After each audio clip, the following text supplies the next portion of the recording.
नमस्कार मित्रांनो. मी प्राध्यापक कराड परत एकदा आपल्या सर्वांच्या सोबत आहे आणि आपल्या सर्वांचे आपल्या कराड लॉ क्लासेसमध्ये मनापासून स्वागत करतो. तर मित्रांनो, बृहन्मुंबई महानगरपालिकेच्या ज्या जागा निघालेल्या आहेत, त्या जागांसाठी आपण सगळेजण तयारी करत आहात.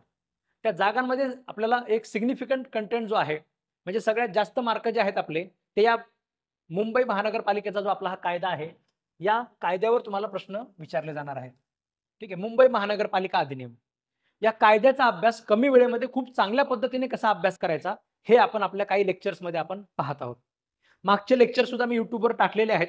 तुम्ही ते बघितलेले असतील, नसतील तर लगेच बघून घ्या आपल्या चॅनलवर जाऊन. मी तुम्हाला त्याच्यामध्ये सांगितलं होतं, की आपल्याला या कायद्यावर 100 मार्काला प्रश्न आहेत. ठीक आहे. हे 100 पैकी 100 मार्क सुद्धा आपल्याला त्याच्यामध्ये मिळवता येतात. पण जर 100 पैकी 100 मार्क जर मिळवायचे असतील, तर तुम्हाला कुठल्यातरी मार्केटच्या पुस्तकातनं 100 पैकी 100 मार्क मिळतील अशा प्रकारची आशा सोडून द्यायची आहे. ठीक आहे. तुमच्या सिलेबसमध्ये जे लोक एक्झाम घेणार आहेत त्यांनी काय दिलंय? त्यांनी तुम्हाला कुठल्या एम-पी-एस-सीच्या अकॅडमीचं पुस्तक दिलंय का? की एम-पी-एस-सीच्या कुठल्या क्लासवाल्याचं पुस्तक दिले का? सिलेबसमध्ये हे पुस्तक आहे, याच्यावर अभ्यास करून तुम्हाला मार्क मिळतील, असं अजिबात नाहीये. ठीक आहे. त्यांनी तुम्हाला सिलेबसमध्ये त्यांनी बनवलेला कायदा दिलेला आहे. ठीक आहे. त्यांचा कायदा जर सिलेबसमध्ये असेल, तर येणारा प्रत्येक प्रश्न तुमचा ह्या कायद्यातनं असणार आहे. त्यामुळे डोक्यातनं पहिलं हे काढून टाका, की 100 पैकी 100 मार्क मी कुठल्यातरी एखाद्या रेफरन्स बुकनं किंवा पुस्तकातनं मी मिळवू शकतो. तर ते तुम्हाला तिथे अजिबात मिळणार नाही. पण कायदा जर तुम्ही चांगल्या पद्धतीने मुळासकट ज्यूस करून पिऊन जर तुम्ही समजा अभ्यास केला, तर अशा वेळेस आपला एकही प्रश्न त्याच्यामध्ये चुकण्याचे चान्सेस असणार नाहीयेत. ठीक आहे. तर कशा पद्धतीने अभ्यास करायचा, हे मी तुम्हाला आजच्या व्हिडिओमध्ये सांगणार आहे. आपल्या कोर्सबद्दल सुद्धा माहिती मी मागच्या म्हणजे आपला BMC ॲक्टवरचा जो कोर्स आहे, तो आपल्या ॲप्लिकेशनवर आपण अपलोड केलेला आहे. त्याच्याबद्दल सुद्धा माहिती मी तुम्हाला याच्या अगोदरच्या व्हिडिओमध्ये दिलेली आहे. तुम्ही त्या अगोदरच्या व्हिडिओमध्ये ती बघू शकता. आपलं ॲप्लिकेशन सुद्धा कराड कोचिंग क्लासेस म्हणून ॲप्लिकेशन आहे. ह्या व्हिडिओच्या डिस्क्रिप्शनमध्ये तुम्हाला ॲप्लिकेशनची पण लिंक मिळून जाईल. ठीक आहे. त्याच्यावर सुद्धा आपले कोर्सेस तुम्हाला माहिती होतील. पूर्ण तुम्हाला BMC काय ह्याचा जर कोर्स पाहिजे असेल एक्झामचा निरीक्षकचा, त्याची आपण ₹4000 फीस ठेवलेली आहे. आणि जर फक्त तुम्हाला कायदा पाहिजे असेल, तर कायद्याची आपली ₹1500 फीस आपण ठेवलेली आहे. ठीक आहे. तुम्हाला ते आपल्या ॲप्लिकेशनवर तुम्हाला अजून जास्त दिसून जाईल. अजून जास्त माहितीसाठी तुम्ही या नंबरवर फोन करून विचारू शकता किंवा WhatsAppला मेसेज करू शकता. तर मित्रांनो, कायद्याचा अभ्यास कसा करायचा? आता सगळ्यात पहिल्यांदा तुमचं कलम जे आहे, पहिलं जे कलम आहे आपल्या सिलेबसमध्ये, तर ते आहे व्याख्या. ठीक आहे. प्रत्येक कायद्यामध्ये जे सगळे शब्द वापरले जातात, त्या शब्दांचे सामान्य भाषेमध्ये सुद्धा वेगवेगळ्या प्रकारचे अर्थ असतात. तर ते सामान्य भाषांचे अर्थ जे असतात ते आपल्याला वापरायचे नसतात. या कायद्यामध्ये त्या शब्दाचा जो आहे तो वेगळा अर्थ असतो. मी तुम्हाला मागच्या लेक्चरमध्ये शहरची डेफिनेशन व्यवस्थित सांगितली होती. ठीक आहे. शहर म्हणजे आपल्या बोली भाषेमधलं शहर नाही. इथे शहर म्हणजे काय काय आहे ते सुद्धा मी तुम्हाला कालच्या लेक्चरमध्ये सांगितलं होतं. शहर म्हणजे आपण फक्त मुंबई शहराबद्दल आपण बोलणार आहोत.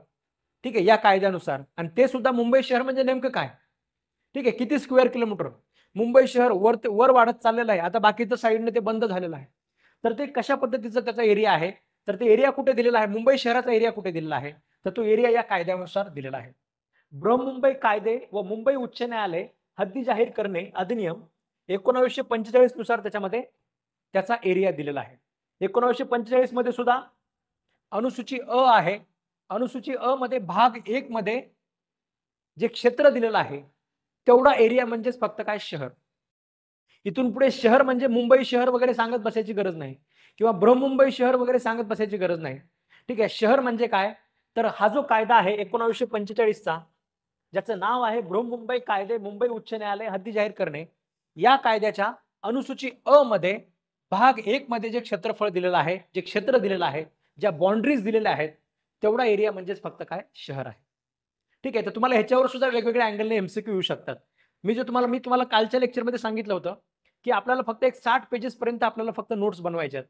ते 60 पेजेसचे नोट्स जे आहेत ते आपल्यासाठी गीता असेल, बायबल असेल, कुराण असेल. ठीक आहे. तर त्याच्यामध्ये पहिलं पॉइंट तुम्हाला हा टाकायचा आहे. शहरची व्याख्या जी आहे. नोट्स बनवत असताना म्हणजे तुम्हाला सगळं बुलेट पॉइंटने तुम्हाला लिहायचं आहे. ठीक आहे. बुलेट पॉइंट्समध्ये तुम्हाला ते बनवायचे आहेत. समजा तुम्ही इथे शहर असं टाकणार वर. ठीक आहे. शहर म्हणजे काय? ठीक आहे. अशा पद्धतीने तुम्हाला लिहायचं आहे. ठीक आहे. त्याच्यामध्ये पहिला पॉइंट घ्या शहरमध्ये. शहर म्हणजे बृहन्मुंबई व मुंबई न्यायालय हद्दी जाहीर करणे. तुम्हाला लिहून घ्यायचं आहे. शहर म्हणजे बृहन्मुंबई व मुंबई उच्च न्यायालय हद्दी जाहीर करणे 1945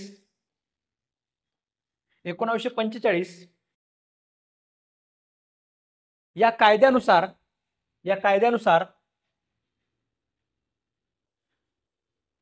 अनुसूची अ आणि भाग 1 मध्ये दिलेले क्षेत्रफळ, अनुसूची अ आणि भाग 1 मध्ये दिलेले क्षेत्रफळ. ठीक आहे, आता आपण हे समजावून घेतलं, बघितलं, त्याच्यानंतर लिहून घेतलं. याच्यानंतर तुम्ही ह्या गोष्टी अजिबात विसरणार नाही. ठीक आहे, याच्यामध्ये अनुसूची अ ला पण अंडरलाईन करा, 1945 ला ब्रॅकेट करा. ठीक आहे, त्याच्यानंतर भाग 1 जे आहे,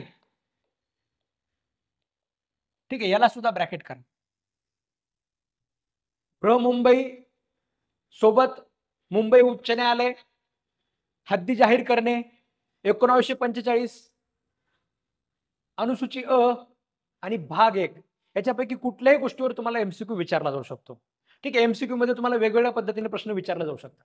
मी तुम्हाला मागच्या लेक्चरमध्ये सांगितलं की 53 लॉ ऑफिसरच्या जागा होत्या, त्यातले 36 प्लस क्लास 1 झाले, ते फक्त आपल्या कराड लॉ क्लासेसचे होते. ठीक आहे, आम्ही अशा पद्धतीने अभ्यास केला म्हणून आमचे एवढे सिलेक्शन होते. ठीक आहे, एवढे 36 प्लस क्लास 1 सिलेक्शन मिळवण्यासाठी तुम्हाला याच पद्धतीने अभ्यास करावा लागेल, तरच तुम्हाला सगळ्याच्या सगळा कायदा खूप चांगल्या पद्धतीने तयारी करता येतो. ठीक आहे, अदरवाईज आपले 100 पैकी 100 मार्क आपल्याला कसेच मिळू शकत नाही. ठीक आहे, त्याच्यानंतर तुमचा जो दुसरा जे डेफिनेशन आहे, ठीक आहे, दुसरी जी डेफिनेशन आहे तुमची, ठीक आहे, मुंबई ह्याच्यामध्ये तुम्हाला वाढवलेली उपनगरे सुद्धा आपल्याला एक वेगळी डेफिनेशन आहे. ठीक आहे, वाढवलेली उपनगरे म्हणजे काय, तुम्ही खाली परत त्याच्यामध्ये आपल्याला बघायचं आहे. वाढवलेली उपनगरे म्हणजे काय, तर हे कुठे दिलं तुम्हाला, परत तोच कायदा, बृहमुंबई कायदे, मुंबई उच्च न्यायालय, हे सगळं सेम आहे. हद्दी जाहीर करणे कायदे 1945 म्हणजे कायदा सेम आहे.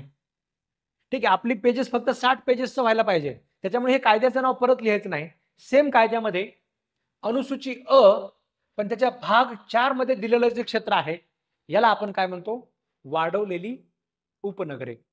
ठीक आहे, आता हे आपल्या नोट्समध्ये आपण कसं लिहायचं, ठीक आहे, याच्यामध्ये तुम्ही लिहिणार फक्त शहरे तर आपण वर लिहिली. ठीक आहे, त्याच्यामध्ये आपण अशा डेफिनेशन लिहिल्या. ठीक आहे, हे आपलं पहिलं झालं डेफिनेशन. ठीक आहे, त्याच्यानंतर दुसरं तुम्हाला लिहायचंय वाढवलेली उपनगरे.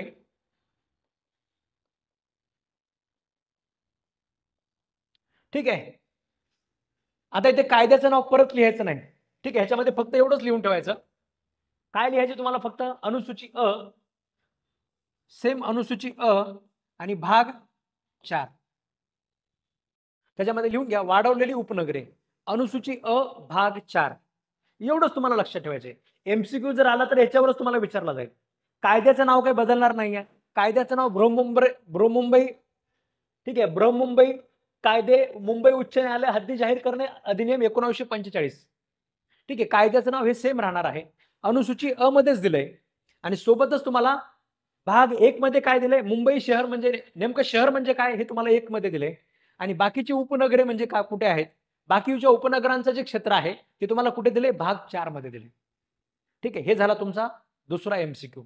याच्यावर बरेच एमसीक्यू निघतील. कायद्याचे नाव थोडं बदलतील, फक्त बृहमुंबई कायदे 1945 असं एक ऑप्शन असेल, मुंबई उच्च न्यायालय 1945 असा एक ऑप्शन असेल, त्याच्यानंतर बृहमुंबई उच्च न्यायालय हद्दी जाहीर करणे 1945 असा एक दुसरा ऑप्शन असेल. ठीक आहे, आणि तुम्हाला अनुसूचीसाठी सुद्धा वेगवेगळे ऑप्शन देऊ शकतात. अनुसूची अ मध्ये आहे, अनुसूची ब मध्ये आहे, अनुसूची क मध्ये आहे, अनुसूची ड मध्ये आहे. अशा पद्धतीने तुम्हाला वेगळे ऑप्शन देऊ शकतात. त्याच्यानंतर उपनगराच्या बाबतीत वेगळा एमसीक्यू विचारतील. ठीक आहे, भाग 1 मध्ये आहे, भाग 2 मध्ये आहे, भाग 3 मध्ये आहे, भाग 4 मध्ये आहे. हा तुमचा वेगळा एमसीक्यू येऊ शकतो. ठीक आहे, म्हणजे ठेवायचंच काही नाही. ठीक आहे, मुळासकट जे असतं ते हा प्रकार असतो. कायद्यामध्ये आपल्याला 100 पैकी 100 मार्क मिळवायचे. ठीक आहे, याच्यापेक्षा कमी मार्कांवर आपलं समाधान आपल्याला ठेवायचं नाहीये. ठीक आहे, जसं मी तुम्हाला सांगितलं की आयुष्यामध्ये तुमचा किती वर्षाचा संघर्ष असेल, तर आता संघर्ष सुटण्यासाठी हा कायदा तुमच्या मदतीला आलेला आहे.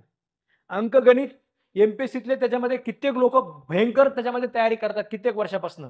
आता त्या अंकगणितामध्ये वेगळं तयारी करायसारखं काही राहिलं नाही. मराठी व्याकरण किती तयारी करतात, इंग्रजी व्याकरण किती तयारी करतात, पण ह्या कायद्याची अशा पद्धतीने तयारी जी आहे ती फक्त आपल्या क्लासमध्ये आपण करून घेणार आहोत. ठीक आहे, त्याच्यामुळे तुम्हाला जे आहे ते आपला जो सगळा संघर्ष आहे तो कुठेतरी संपण्याची त्याच्यामध्ये संधी आपल्याला मिळालेली आहे. ठीक आहे, यामुळे तुम्हाला अशा पद्धतीने तयारी करायची आहे. तर हे झालं दुसरे डेफिनेशन. आता तुम्हाला हे परत, ठीक आहे, हा जो पीडीएफ आहे मी तुम्हाला सांगितलं की टोटल 719 पेजेसचा पीडीएफ आहे. आपण फक्त 112 पेजेसचा बनवलेला आहे. हा 112 पेजेसचा पीडीएफ सुद्धा आपण एक दिवस आपण संपवून टाकणार. ठीक आहे, म्हणजे हा सुद्धा तुम्हाला इथून पुढे बघायची गरज नाही. तुमच्या वहीमध्ये तुम्ही फक्त एवढं लिहून घेतलं 2 ओळीमध्ये. ठीक आहे, हे 2 ओळीमध्ये बसलेलं असेल. 2 ओळीमध्ये तुम्ही लिहून घेतलेला आहे. तुमच्या ह्याच्यातला एवढा पोर्शन संपून गेलेला आहे. ठीक आहे, म्हणजे वाढवलेली उपनगरे हा पोर्शन तुमचा संपून गेलेला आहे. ठीक आहे, उद्या परत तुम्हाला हा पोर्शन परत त्याच्यामध्ये बघत बसायची गरज नाही. आपल्याला परत परत रिव्हिजन फक्त याच करायचं आहे. ठीक आहे, मी तुम्हाला काल ऑडिओ रेकॉर्डिंग मध्ये सुद्धा बोललो होतो की ऑडिओ रेकॉर्डिंग सुद्धा बनवत असताना शहरे म्हणजे काय, फक्त कायद्याचं नाव 1945 अनुसूची अ भाग ठीक आहे भाग 4 जो आहे तो तुम्हाला त्या पद्धतीने हे करायचं आहे. आणि खाली सुद्धा तुम्हाला ह्याच्यात हे करायचं, वर भाग अ आणि खाली लिहायचं वाढवलेली उपनगरे कुठे दिलेत, सेम त्याच कायद्यामध्ये दिलेले आहेत, अनुसूची अ मध्येच आहेत, भाग 4 मध्ये आहेत. एवढंच म्हणायचे. म्हणजे ऑडिओ रेकॉर्डिंग मध्ये हे फार तर फार तुमचं 20 सेकंदामध्ये दोन्ही डेफिनेशन बसू शकतात. ठीक आहे, त्याच्यानंतर नेक्स्ट डेफिनेशन. नेक्स्ट डेफिनेशन तुम्हाला काय सांगितलंय की ब्रह्ममुंबई म्हणजे नेमकं काय. पहिल्यांदा आपण बघितलं शहर म्हणजे नेमकं काय. कायद्याचं नाव आपण बघितलं, इयर बघितलं, वर्ष बघितलं, त्याचं अनुसूची अ बघितली, भाग 1 बघितला, त्याच्यानंतर आपण वाढवलेली उपनगरे बघितलं. आता आपल्याला बघायचे ब्रह्ममुंबई म्हणजे काय. ठीक आहे, ब्रह्ममुंबई म्हणजे सुद्धा काय, ब्रह्म म्हणजे सेम कायदा, ब्रह्ममुंबई कायदे, मुंबई उच्च न्यायालय, हद्दी जाहीर करणे 1945, वेगळं लक्षात ठेवायची गरज नाही. ठीक आहे, त्याच्यामध्ये अनुसूची अ वेगळं लक्षात ठेवायची गरज नाही. याच्यामधला भाग 1, 2, 3 याच्यामध्ये केलेली जी सगळी क्षेत्र आहेत, ठीक आहे, भाग 1, 2, 3 मध्ये केलेली सगळी क्षेत्र आहेत, प्लस ठीक आहे अजून तुम्हाला काय दिलंय, आणि तशाच मुंबई नगरपालिका हद्दी आणखी वाढवणे व अनुसूची ब ब अ सुधारणा अधिनियम 1956 अजून एक नवीन कायदा तुम्हाला मिळाला. ठीक आहे, याच्यामधली सुद्धा जमीन म्हणजे ब्रह्ममुंबई म्हणजे काय, ब्रह्ममुंबई म्हणजे फक्त लिमिटेड नाही आहे. ठीक आहे, म्हणजे आपण वर बघितलं उपनगरे म्हणजे थोडंसं कमी एरिया आहे, शहर म्हणजे अजून कमी एरिया आहे, पण ब्रह्ममुंबई म्हणजे आपल्याला ह्याच्यामध्ये बऱ्याच गोष्टी येत आहेत. ह्याच्यामध्ये काय काय येत आहे, भाग अ पण आला, त्याच्यानंतर भाग 2 पण आला, त्याच्यानंतर भाग 3 पण आला. याच्यामध्ये केलेली सगळी जी क्षेत्र आहेत, एवढंच नाही तर याच्यानंतर जो मुंबईचा एरिया वाढवला गेला, ठीक आहे, तो कशामध्ये वाढवला गेला, तो वाढवला गेला मुंबई नगरपालिका हद्दी आणखी वाढवणे अनुसूची ब ब अ सुधारणा अधिनियम 1956. ठीक आहे, याच्या प्रारंभीच तारखेस व त्या तारखेपासून वाढवलेल्या उपनगराचा म्हणजेच अनुसूचित 4थ्या भागात केलेल्या क्षेत्राचा संबंधात, ठीक आहे, म्हणजे तो सुद्धा जो एरिया आहे आपल्या भारतीय संविधानामध्ये 73वी आणि घटना दुरुस्ती आपण ग्रामपंचायतीच्या बाबतीत केली आणि 74वी घटना दुरुस्ती आपण शहरी भागांच्या बाबतीत आपण केली. ठीक आहे, तर ते जे आहे त्याच्यामधला जो आपला अनुच्छेद 243 थ जो आहे, ठीक आहे, ह्याच्यानुसार जो एरिया त्याच्यामध्ये ऍड केलेला आहे, म्हणजे जो आता कुठे समजा शहरामध्ये चाललेला आहे त्याच्यामध्ये शहरांचं आपण एक एक प्रकारे वर्गीकरण केलेलं आहे. ठीक आहे, म्हणजे ग्रामीण भाग, शहराकडे ट्रान्झिशन मध्ये असलेला भाग आणि ऍक्च्युअल शहर झालेला भाग. तर अशा प्रकारचा सुद्धा जो भाग आहे म्हणजे आणखी मोठे नागरिक क्षेत्र, मोठे नागरिक क्षेत्राची डेफिनेशन आपल्याला भारतीय संविधानामध्ये दिलेली आहे. ठीक आहे, तर तशा प्रकारचे जे नागरिक क्षेत्र आहे, मी तुम्हाला काल उदाहरण दिलं होतं की लोकांचं म्हणजे किती टक्के लोकांचा त्याच्यामध्ये उत्पन्नाचा जो सोर्स आहे तो शेती असतो किंवा शेती व्यतिरिक्त बाकीचा सोर्स असतो, याच्यानुसार शहरांची व्याख्या ठरत असते. ठीक आहे, जर आता कुठे ट्रान्झिशन मध्ये असेल तर तो वेगळा प्रकार झाला, पण ह्याच्या व्यतिरिक्त जे मोठे नागरिक क्षेत्र म्हणून जे आहे तो तशा प्रकारचा जो क्षेत्राचा जो समावेश आहे मुंबईच्या बाजूचा, हे सगळेच्या सगळं त्याच्यामध्ये बृहन्मुंबईमध्ये येत आहे. म्हणजे लक्षात घ्या, आपल्याला हे कसं लिहावं लागेल की बृहन्मुंबई म्हणजे जे आपलं जे डेफिनेशन्स आहेत म्हणजे तुम्हाला सांगितलं,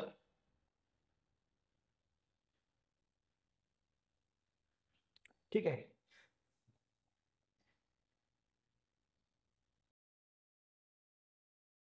ठीक आहे, जसं मी तुम्हाला सांगितलं, तुम्हाला परत आता तिसरी डेफिनेशन लिहावी लागेल बृहन्मुंबईची. याच्यामध्ये सुद्धा तुम्हाला परत असे बुलेट पॉईंट बनवायचे आहेत. पहिला पॉईंट तुम्हाला काय बनवायचा आहे, पहिला पॉईंट आपल्याला सरळ सरळ जे आपण ह्याच्यामध्ये बघितलं, ठीक आहे, जे आपण ह्याच्यामध्ये बघितलं बृहन्मुंबई कायदे, उच्च न्यायालय, हद्दी जाहीर करणे, ठीक आहे, हे तुम्हाला सगळं लिहायचं त्याच्यामध्ये. बृहन्मुंबई कायदा त्याच्यामध्ये लिहून घ्या, म्हणजे लक्षात तर तुमच्या आलं. आता जर लिहून घ्या, बृहन्मुंबई म्हणजे पहिल्यांदा कायद्याचं नाव लिहून घ्या. आता शॉर्ट मध्ये घ्या वाटलं तर, ठीक आहे, पहिल्यांदा शॉर्ट मध्ये घ्या 1945 चा कायदा. 1985च्या कायद्यामधील अनुसूची अ मधील भाग 1, 2, 3 भाग 1, 2, 3 मधील क्षेत्रे भाग 1, 2, 3 मधील क्षेत्रे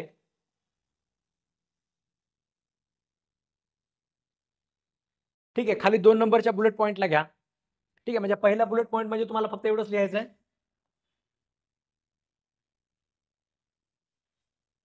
ठीक आहे, अनुसूची अ मध्ये भाग 1, 2, 3 मधील क्षेत्रे दुसऱ्या बुलेट पॉइंट मध्ये घ्या. ठीक आहे, मुंबई म्हणजे काय आपण पाहतोय. पहिल्यांदा घ्या भाग 1, 2, 3 मधील क्षेत्रे. दुसरा पॉइंट घ्या. त्याच्यानंतर घ्या दुसरा कायदा घ्या. मुंबई नगरपालिका हद्दी आणखी वाढवणे अनुसूची ब ब अ मधील अनुसूची ब ब अ सुधारणा अधिनियम 1956 सुधारणा अधिनियम 1956. ठीक आहे, हे सगळे नोट्स पण मी स्वतःही तुम्हाला थोड्या टायपिंग मध्ये मी तुम्हाला काही गोष्टी बनवून देतो. ठीक आहे, पण तुम्ही स्वतः लिहिलेलं तुमच्या कामाचं. तुम्ही जे स्वतः लिहून घेणार आहात ते जेवढं तुम्हाला कामाला येणार आहे तेवढं मी बनवून दिलेलं तुमच्या कामाला येणार नाही. ठीक आहे, त्याच्यामुळे आपण स्वतः लिहिणं गरजेचं आहे. कारण हे तुम्ही काय लिहिताय. ठीक आहे, ही एक प्रोसेस आहे. ही गोष्ट समजावून आपण घेतोय. त्याच्यानंतर हे बेरॅकचं लँग्वेज पण आपण बघून घेतोय आणि सोबतच आपण स्वतः ते लिहून घेतोय. म्हणजे हे जसं आपण क्लासमध्ये करून घेतोय तुम्ही स्वतः केल्यासारखं आहे. ठीक आहे, जे तुम्ही कधीही विसरणार नाही. आणि रिव्हिजनला पण तुम्हाला हे फार सोपं जाईल. एकदा क्लासमध्ये असं ऐकून लिहून घेणं ठीक आहे, हे 10 रिव्हिजनच्या बरोबर असतं. 10दा रिव्हिजन केल्याचं आणि क्लासमध्ये एकदा अशा पद्धतीने लिहून घेतल्याला तेवढंच किंमत असते. ठीक आहे, भाग 1 मधले 1, 2, 3 सोबतच घ्या. मुंबई नगरपालिका हद्दी आणखी वाढवणे व अनुसूची ब ब अ सुधारणा अधिनियम 1956 यामध्ये अगोदर ऍड केलेले, यामध्ये सुरुवातीला ऍड केलेले, तसेच नंतर ऍड केलेले सगळे एरिया. यामध्ये सुरुवातीला ऍड केलेले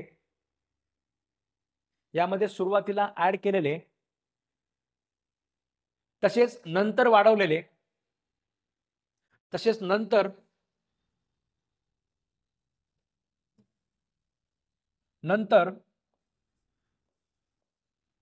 चौथ्या भागात ऍड केलेले, त्याच अनुसूचीमध्ये चौथ्या भागात तसेच नंतर चौथ्या भागात ऍड केलेले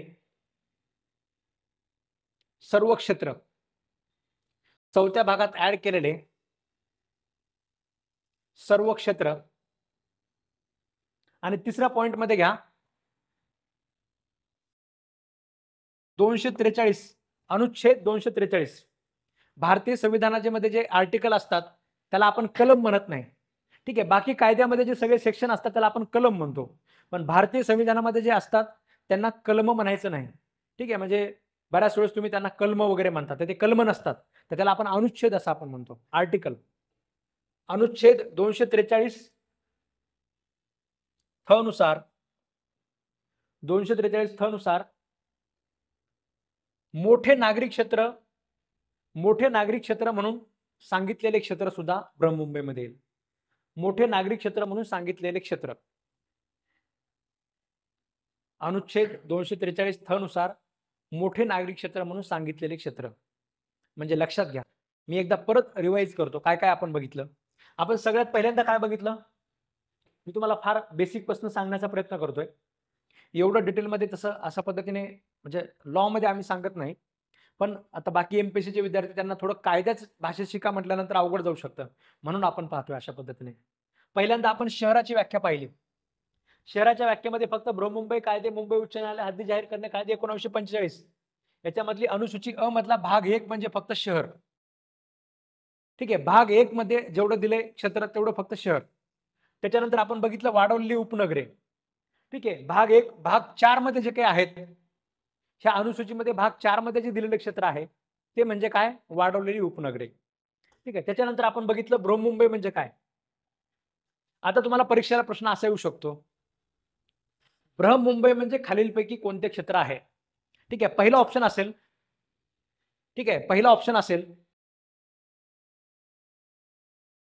ठीक आहे, ए नावाचा ऑप्शन असेल शहर, बी नावाचा ऑप्शन असेल वाढवलेली उपनगरे, ठीक आहे, सी नावाचा ऑप्शन असेल वरीलपैकी दोन्ही, आणि डी नावाचा ऑप्शन असेल वरीलपैकी काही नाही, वरीलपैकी काहीही नाही. बृहमुंबई म्हणजे काय? ठीक आहे, बृहमुंबई मधील क्षेत्र म्हणजे काय, अशा प्रकारचा प्रश्न आहे. पहिला ऑप्शन आहे शहर, मग दुसरं ऑप्शन आहे वाढवलेली उपनगरे, तिसरं ऑप्शन आहे वरीलपैकी दोन्ही. ठीक आहे, चौथा ऑप्शन आहे वरीलपैकी काहीही नाही. तुम्ही थोडंसं विचार करा, एक फॉर द मोमेंट साठी तुम्ही विचार करा की याचं उत्तर काय असेल. बृहमुंबई म्हणजे काय? बृहमुंबई म्हणजे शहर का? बृहमुंबई म्हणजे वाढवलेली उपनगरे का? बृहमुंबई म्हणजे वरीलपैकी दोन्ही का? बृहमुंबई म्हणजे वरीलपैकी काही नाही का? ठीक आहे, तर बऱ्यापैकी लोकांना म्हणजे वाटू शकतं की आता आपण लिहून घेतलं, लिहून घेतल्यामध्ये आपल्या ह्याच्यामध्ये तर काय सांगितलंय की बृहमुंबई वेगळी डेफिनेशन आहे. ठीक आहे, याच्यामध्ये भाग 1, 2, 3 असा असायला पाहिजे. ठीक आहे, म्हणजे भाग 1, 2, 3 अनुसूची वगैरे असं असायला पाहिजे. समजा इथे जर तसं ऑप्शन दिलं असतं तर ते बरोबर असतं, म्हणजे आपल्या हिशोबाने इथे वरीलपैकी काही नाही. ठीक आहे, पण तसं नाहीये. ठीक आहे, इथे जे तुम्हाला दिलेलं आहे लक्षात घ्या, भाग 1 पण आहे, भाग 2 पण आहे, भाग 3 पण आहे. ठीक आहे, एवढंच नाही, भाग 4 वगैरे जो आहे ह्याच्यातला, ठीक आहे, तो सुद्धा आहे. म्हणजे वाढवलेल्या क्षेत्रातला भाग 4 जो आहे तो सुद्धा आहे. बृहमुंबई म्हणजे फार मोठा एरिया आहे. बृहमुंबईमध्ये शहर पण येतं, बृहमुंबईमध्ये वाढवलेली उपनगर पण येतात, बृहमुंबईमध्ये हे जे बाकीचे सगळे म्हणजे मुंबई नगरपालिका हद्दी आणखी वाढवणे वगैरे जे आहे हे सगळं सुद्धा येतं. ठीक आहे, त्याच्यामुळे याचं उत्तर येतं वरीलपैकी दोन्ही. ठीक आहे, म्हणजे कायदा समजून घेणं जे आहे याचा अर्थ जशास तसं दिले. ठीक आहे, म्हणजे असे मधले सुद्धा एमसीक्यू तुम्हाला विचारले जातात. इथे तुम्हाला स्पष्ट दिलेलं नाहीये की बृहमुंबई म्हणजे शहर, बृहमुंबई म्हणजे उपनगरे, बृहमुंबई म्हणजे महानगरपालिका कायदा, असे तुम्हाला पॉइंट मध्ये दिलेले नाहीये. पण अशा पद्धतीने सुद्धा तुम्हाला प्रश्न विचारले जाऊ शकतात. मग खाली एक आपलं वाक्य लिहून घ्या, खाली एक वाक्य लिहून घ्या. बृहमुंबई, बृहमुंबई ही व्याख्या, बृहमुंबई म्हणजे हा मोठा एरिया आहे, याच्यामध्ये शहरं वाढवलेली उपनगरे सुद्धा येतात, याच्यामध्ये शहरं वाढवलेली उपनगरे सुद्धा येऊन जातात. एक लिहून ठेवा, आपल्या कन्फ्युजन होऊ नये म्हणून. आपल्याला एमसीक्यू जर तसा आला तर तुम्हाला तशा पद्धतीने सुद्धा लिहावं लागेल. बाकी तुम्हाला परीक्षेला असे विचारू शकतात पुन्हा की बृहमुंबई म्हणजे कोणत्या काय कुठला एरिया असेल. पहिलं तुम्हाला नाव देतील बृहमुंबई कायदे 1945 नुसार जो एरिया आहे तो.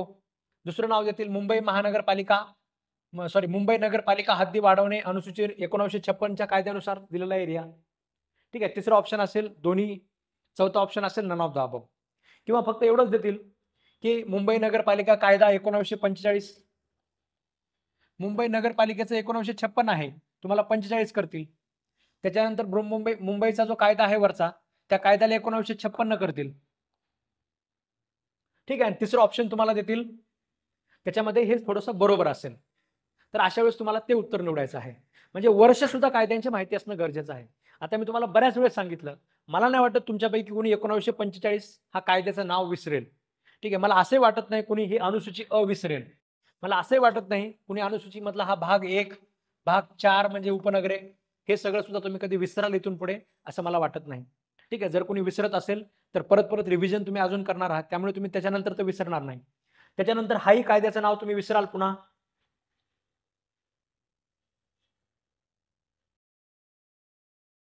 ठीक आहे, म्हणजे मुंबई नगरपालिका हद्दी जाहीर करण्याचा जो कायदा आहे, ठीक आहे, या कायद्याचं नाव सुद्धा तुम्ही कधी विसरणार नाही. याचं इयर 1956 सुद्धा तुम्ही कधी विसरणार नाही.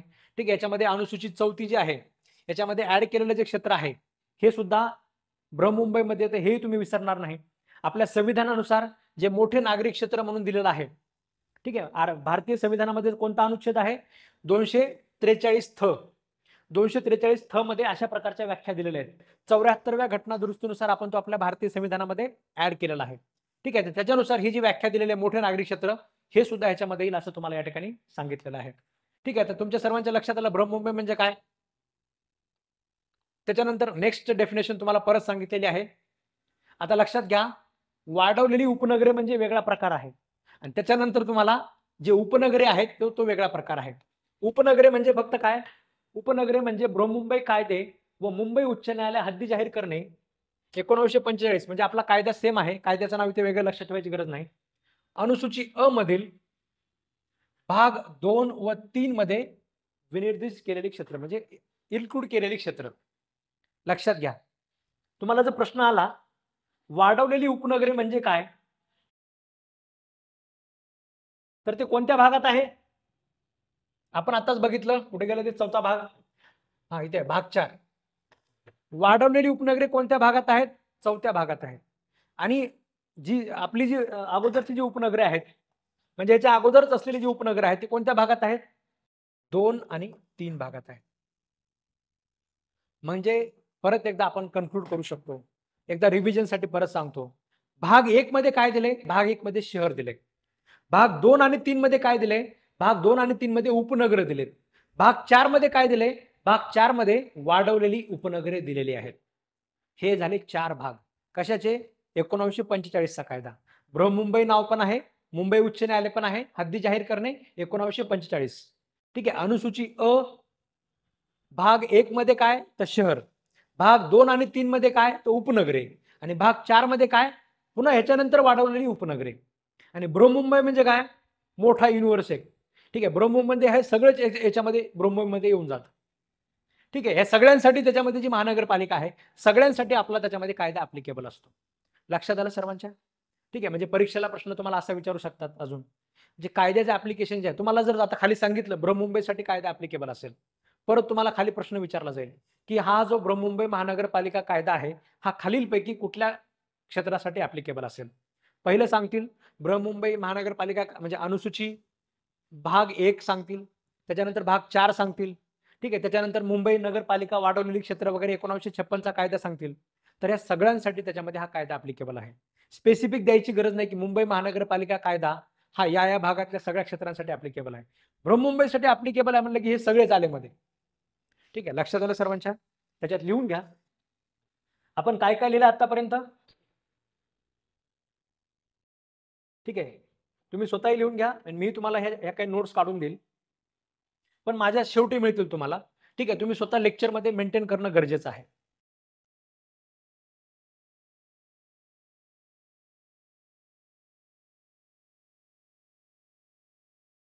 ठीक आहे. पहिला आपण डेफिनेशन घेतली शहराची. त्याच्यानंतर आपण डेफिनेशन घेतली दुसरी वाढवलेली उपनगरे. ठीक आहे. शहरामध्ये आपण काही पॉईंट घेतले, वाढवलेली उपनगरेमध्ये आपण काही पॉईंट घेतले. त्याच्यानंतर तिसरा आपण बघितलं बृहन्मुंबईची डेफिनेशन. ठीक आहे. चौथी आपण बघितली, चौथी आता आपल्याला बघायची आहे उपनगरे. त्याच्यात लिहून घ्या उपनगरे म्हणजे काय? त्याच्यात पहिलं लिहून घ्या किंवा त्याच्यात फक्त एवढंच करा 1945 चा कायदा, 1945 चा कायदा, परत त्याच्यामध्ये अनुसूची अ आणि त्याच्यामध्ये घ्या खाली भाग 2 आणि 3 एवढंच लिहून घ्यायचे. ठीक आहे. हे झाले तुमची उपनगरांची व्याख्या. ठीक आहे. त्याच्यानंतर तुम्हाला काय सांगितलंय?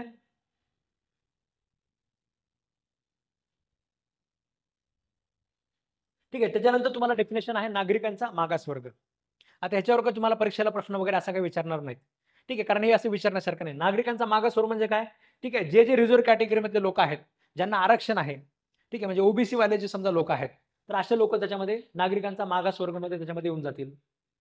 ठीक आहे. इतर मागासवर्ग, राज्य शासनाने इतर मागासवर्ग, इतर मागासवर्गाचा अर्थ काय लक्षात घ्या. इतर मागासवर्ग म्हणजे आपल्या आर्टिकल 16 मध्ये वगैरे जो शब्द वापरला आहे अदर बॅकवर्ड क्लास. ठीक आहे. त्याला आपण इतरच मागासवर्ग असं म्हणतो. इतर मागासवर्ग म्हणजे काय? डॉक्टर बाबासाहेब आंबेडकरांना सुद्धा संविधान बनवत असताना, ठीक आहे, म्हणजे संविधान ज्यावेळेस बनवलं जात होतं त्यावेळेस डॉक्टर बाबासाहेब आंबेडकरांना हा प्रश्न विचारला होता की तुम्ही याच्यामध्ये इतर मागासवर्ग हा शब्द वापरला, पण इतरच मागासवर्ग म्हणजे नेमकं कोण? शेड्यूल कास्ट आमच्या लक्षात येते, शेड्यूल ट्राईब आमच्या लक्षात येते, कारण तुम्ही त्याची लिस्टच दिल्या संविधानामध्ये. प्रेसिडेंटला पॉवर आहे ती लिस्ट वगैरे बनवण्याचे. ठीक आहे. हे सगळं आमच्या लक्षात येते, पण हे इतर मागासवर्ग म्हणजे नेमकं कोण आहे? अशा प्रकारचा प्रश्न विचारला. त्यावेळेस डॉक्टर बाबासाहेब आंबेडकरांनी उत्तर दिलं होतं की तुम्ही जर आमचा जो ड्राफ्ट आहे तुम्ही जर व्यवस्थित वाचला तर तुमच्या लक्षात येईल की इतर मागास म्हणजे काय हे ठरवण्याचा अधिकार आम्ही त्या वेळेस त्या सरकारवर आम्ही दिलेला आहे. ठीक आहे. म्हणजे त्याच्या वेळेस सरकार कुठलाही समाज हा कायमचा बॅकवर्ड नसतो, कुठलाही समाज हा कायमचा फॉरवर्ड नसतो. ठीक आहे, एखादा समाज आता सध्याच्याला बॅकवर्ड आहे, काळानुसार त्याच्यामध्ये तो परत फॉरवर्ड होऊ शकतो. ठीक आहे, म्हणजे अशा पद्धतीने असू शकतं. त्यामुळे इथंच मागासवर्ग म्हणजे काय, ओबीसी वगैरे जे आहेत हे कोणते आहेत ते ठरवण्याचा अधिकार आम्ही त्या सरकारला दिलेला आहे. ठीक आहे, आपलं मंडल कमिशन आपण बसवलं. मंडल कमिशन बसून मंडल कमिशनने काही जातींचा त्याच्यामध्ये ठरवल्या आणि त्या जातींना त्याच्यामध्ये आरक्षण देण्याचं काम आपण केलेलं आहे.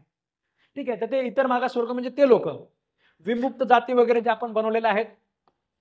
ठीक आहे, महाराष्ट्रामध्ये आपण त्यांचंच कॅटेगरायझेशन केलेलं आहे. ठीक आहे, ओबीसी जो आहे त्याच्यामध्येच आपण कॅटेगरायझेशन केलेलं आहे, एनटीए, एनटीबी, एनटीसी, एनटीडी. ठीक आहे, हे सगळे लोक सुद्धा काय येतील, इतर नागरिकांचा मागासवर्गामध्ये येत असतील. ठीक आहे, म्हणून अशा वेळोवेळी घोषित केलेले असे वर्ग, अशा वर्गांचे भाग अथवा त्यामधील घटक. नागरिकांचा मागासवर्ग म्हणजे काय, इतर मागासवर्ग तसेच विमुक्त जाती ज्या आहेत किंवा भटक्या जाती वगैरे ज्या आहेत हे सगळे लोक त्याच्यामध्ये येतील. त्याच्या थोडक्यात लिहून घ्या. आता तुम्हाला याच्यामध्ये जे आहे म्हणजे याच्यामध्ये शेड्यूल अनुसूचित जाती आणि अनुसूचित जमाती याच्यामध्ये येत नाही. अनुसूचित जाती आणि अनुसूचित जमाती वगैरे जे आहे, ठीक आहे, तर इथे तुम्हाला दिले की राज्य शासन मराठा समाजाला आरक्षण देण्याचं काम जे आहे ते महाराष्ट्र सरकार करू शकतं. का करू शकतं? कारण इथे राज्य शासन दिले. ठीक आहे, राज्य शासन त्यावेळी ठरवू शकते की कुणाला त्याच्यामध्ये मराठा समाजाला आम्ही आरक्षण देणार आहोत का अजून कुठल्या समाजाला आम्ही आरक्षण देणार आहोत. ठीक आहे, पण काही लोक त्याच्यामध्ये म्हणजे महाराष्ट्राच्या सरकारकडनं लिहून आणा म्हणतात की आम्ही धनगर समाज जो आहे त्या धनगर समाजाला आम्ही इथून पुढे शेड्यूल ट्राईबमध्ये वगैरे आम्ही त्याच्यामध्ये कन्सिडर करणार आहोत. हे काम राज्य सरकारचं नाही आहे. ठीक आहे, अनुसूचित जाती अनुसूचित जमातींचं जे काम आहे, ठीक आहे, ते सगळं अजूनही त्याच्यामध्ये केंद्र सरकारकडे प्रेसिडेंटकडेच आहे. प्रेसिडेन्शियल ऑर्डरनेच त्या गोष्टी होणार आहेत. ठीक आहे, इथे त्याचा काही संबंध नाही आहे. ठीक आहे, पण बाकी जाती वगैरे जे एखाद्या जातीला मागास वगैरे त्यांचा मागास वर्गपणाचा डेटा वगैरे कलेक्ट करून त्यांना आरक्षण देण्याचं जे काम आहे ते राज्य सरकार या ठिकाणी करू शकतं. त्याच्यामुळे अशा प्रकारची तरतूद आपल्याला इथे दिलेली आहे. तर थोडक्यात लिहून घ्या.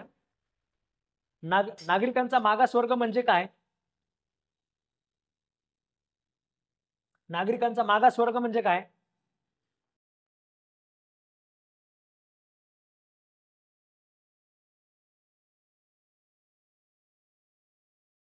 नागरिकांचा मागास वर्ग म्हणजे पहिलं काय?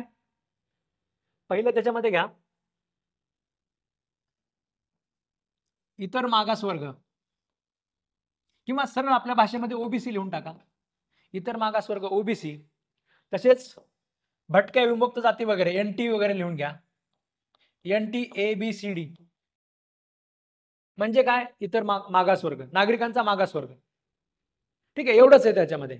अनुसूचित जमाती वगैरेच्या व्याख्या आपल्याला खाली दिलेल्या आहेत. ठीक आहे, त्या व्याख्या आपल्याला पुढे बघायच्या. म्हणजे शेड्यूल कास्ट आणि शेड्यूल ट्राईब मागास वर्गामध्ये तशा अशा ह्याच्यामध्ये येत नाही. ते पण म्हणजे रिझर्वेशन मध्येच आहेत, ते पण मागास आहेत, पण त्यांचा वेगळा गट आपण त्याच्यामध्ये बनवलेला आहे. ठीक आहे, इथे आपल्याला इलेक्शनसाठी तुम्हाला इलेक्शनच्या तरतुदी आपल्याला सिलेबसमध्ये दिलेल्या आहेत.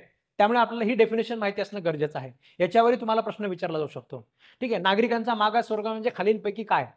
त्याच्यामध्ये पहिला ऑप्शन असेल एनटी एबीसीडी किंवा याला मराठीमध्ये विमुक्त जाती वगैरे देतील. दुसरा ऑप्शन असेल अनुसूचित जाती. ठीक आहे, तिसरा ऑप्शन असेल दोन्ही, वरीलपैकी दोन्ही, आणि तिसरा ऑप्शन असेल खाली नन ऑफ द अबव. तर जरी अनुसूचित जमाती म्हणजे मागास असतील, जरी शेड्यूल कास्ट शेड्यूल ट्राईबच्या लोकांना सुद्धा आरक्षण आहे, ते सुद्धा मागास आहेत, सगळं काही ठीक आहे. ठीक आहे, पण या कायद्यानुसार नागरिकांचा मागास वर्ग ज्यावेळेस आपण म्हणतो त्यावेळेस त्याच्यामध्ये फक्त ओबीसी वाले येतील आणि एनटी एबीसीडी वाले येतील. ठीक आहे, अनुसूचित जाती आणि अनुसूचित जमाती म्हणजे काय हे आपल्याला खाली दिलेलं आहे. कायद्यांच्या व्याख्या माहिती असणं याच्यासाठी गरजेचं असतं. परीक्षेमध्ये आपल्याला सहजच वाटू शकते किंवा अनुसूचित जमाती पण याच्यामध्येच यायला पाहिजे. ठीक आहे, पण याची व्याख्या त्याच्यामध्ये कायद्यामध्ये आपल्याला या कायद्यामध्ये वेगळी दिलेली आहे आणि बाकी मागास वर्ग जे आहे हे त्याच्यामध्ये आपल्याला वेगळं दिलेलं आहे. लक्षात आलं सर्वांच्या? ठीक आहे, याच्यानंतर आपल्याला पुढची डेफिनेशन आपल्याला बघायचं आहे.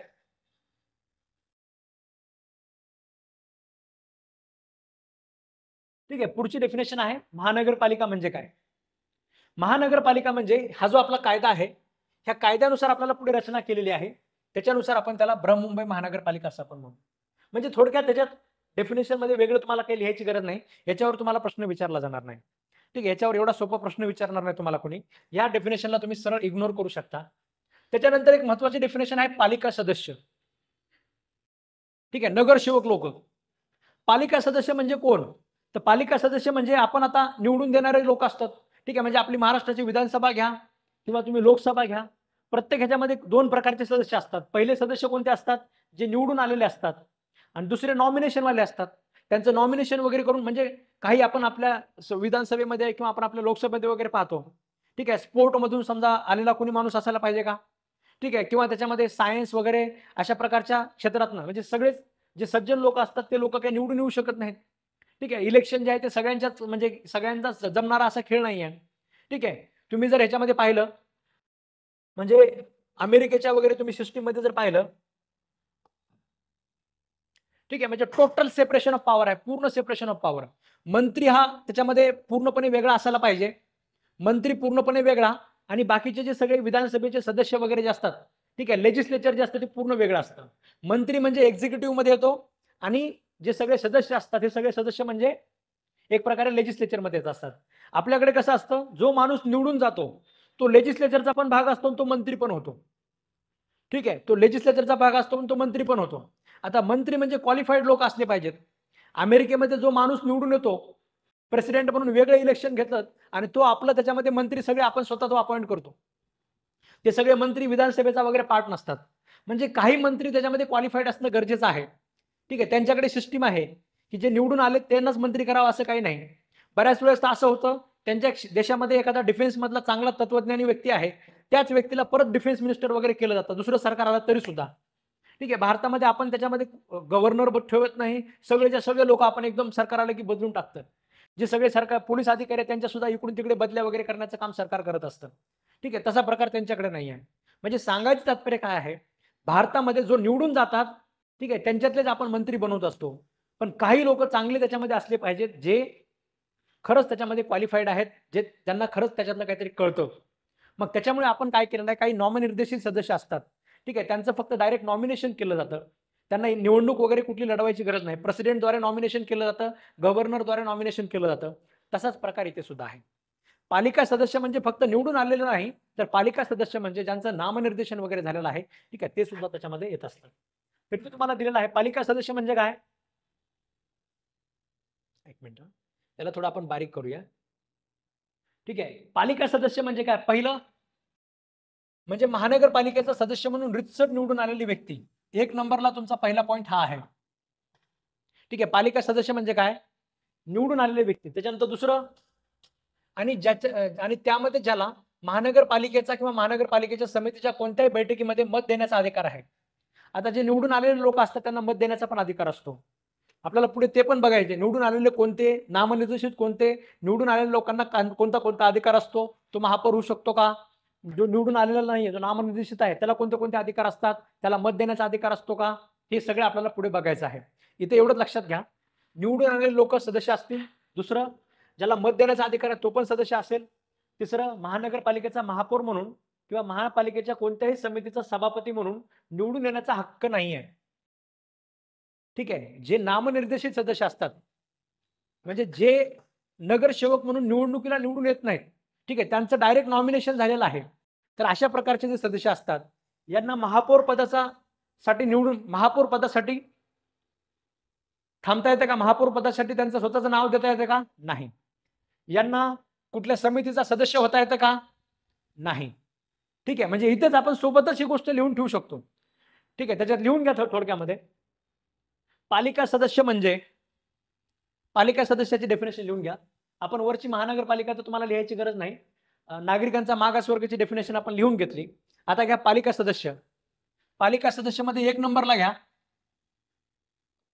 नगरसेवक म्हणून रितसर, आपल्या भाषेमध्ये नगरसेवक लिहून घ्या.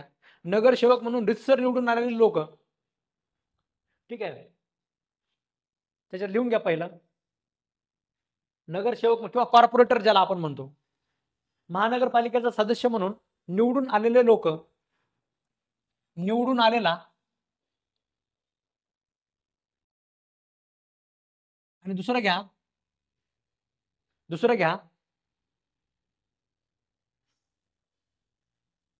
जो निवडून आला नाही, जो निवडून आला नाही पण ज्याला नामनिर्देशित पालिका, ज्याला पालिका सदस्य म्हणून नामनिर्देशित केलेले आहे. जो निवडून आला नाही पण ज्याला पालिका सदस्य म्हणून नामनिर्देशित केलेला आहे, तो व्यक्ती सुद्धा, तो व्यक्ती सुद्धा, तो व्यक्ती सुद्धा. आता खाली आपल्याला इथे अजून एक माहिती दिलेली आहे कायद्यामध्ये. जसं मी तुम्हाला सांगितलं, मुळासकट ठीक आहे ज्यूस करून पिऊन टाकायचं. कायद्यामधले कुठलाच प्रश्न त्यांनी कुठला एमसीक्यू बनवू द्या, इथे अजून एक एमसीक्यू बनतो. ठीक आहे, तो एमसीक्यू काय, की जो नामनिर्देशित सदस्य आहे त्याला खालीलपैकी कोणते अधिकार असतात. पहिला ऑप्शन असेल महापौर होण्याचा अधिकार. ठीक आहे, दुसरा ऑप्शन असेल तुम्हाला एखादी समितीचं नाव देतील. ठीक आहे, स्थायी समितीचा सदस्य होण्याचा अधिकार, स्थायी समितीचा सदस्य होण्याचा अधिकार. खाली दुसरा ऑप्शन असेल वरीलपैकी दोन्ही अधिकार. चौथा ऑप्शन असेल वरीलपैकी कुठलाच अधिकार नाही. त्याचं उत्तर काय, वरीलपैकी कुठलाच अधिकार नाही. त्याच्यात खाली एक पॉइंट लिहून घ्या. नामनिर्देशित पालिका सदस्याला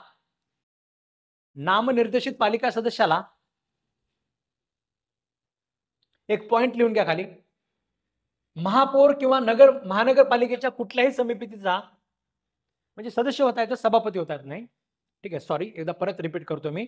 ठीक आहे, महापालिकेच्या कुठल्याही समितीचा त्याला सभापती होता येत नाही, सदस्य होता येतात. ठीक आहे, ते आपल्याला पुढे बघायचं आहे. महानगरपालिकेच्या नामनिर्देशित पालिका सदस्याला महापौर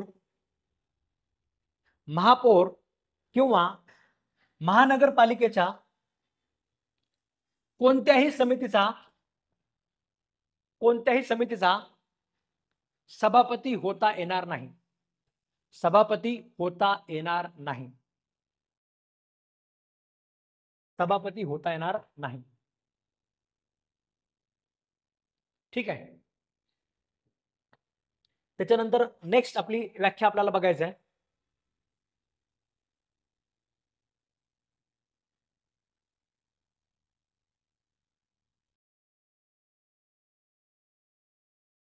ठीक आहे, नेक्स्ट व्याख्या आपल्याला बघायची आयोग म्हणजे काय.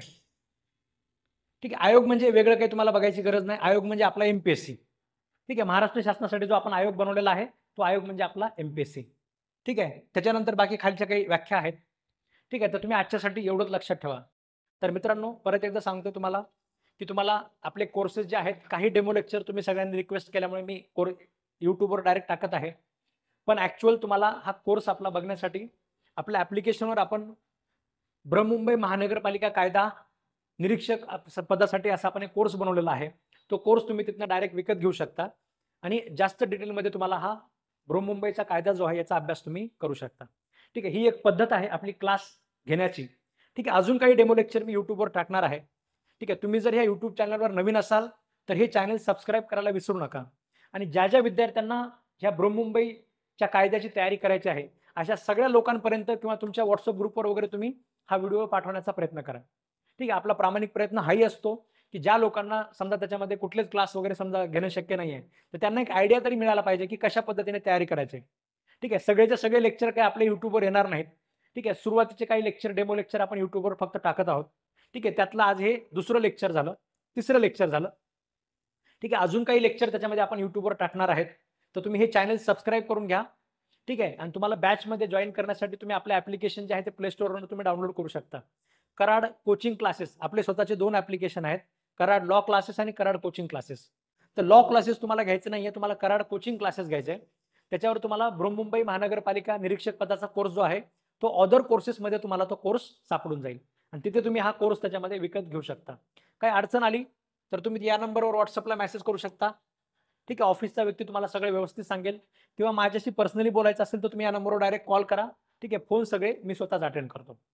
ठीक आहे, अजून तुम्हाला काही अडचण असेल तर तुम्ही मला तशा पद्धतीने माहिती देऊ शकता. ठीक आहे, आणि परत एकदा सांगतोय जास्तीत जास्त लोकांपर्यंत तुम्ही हा व्हिडिओ पाठवून द्या. ठीक आहे, धन्यवाद मित्रांनो.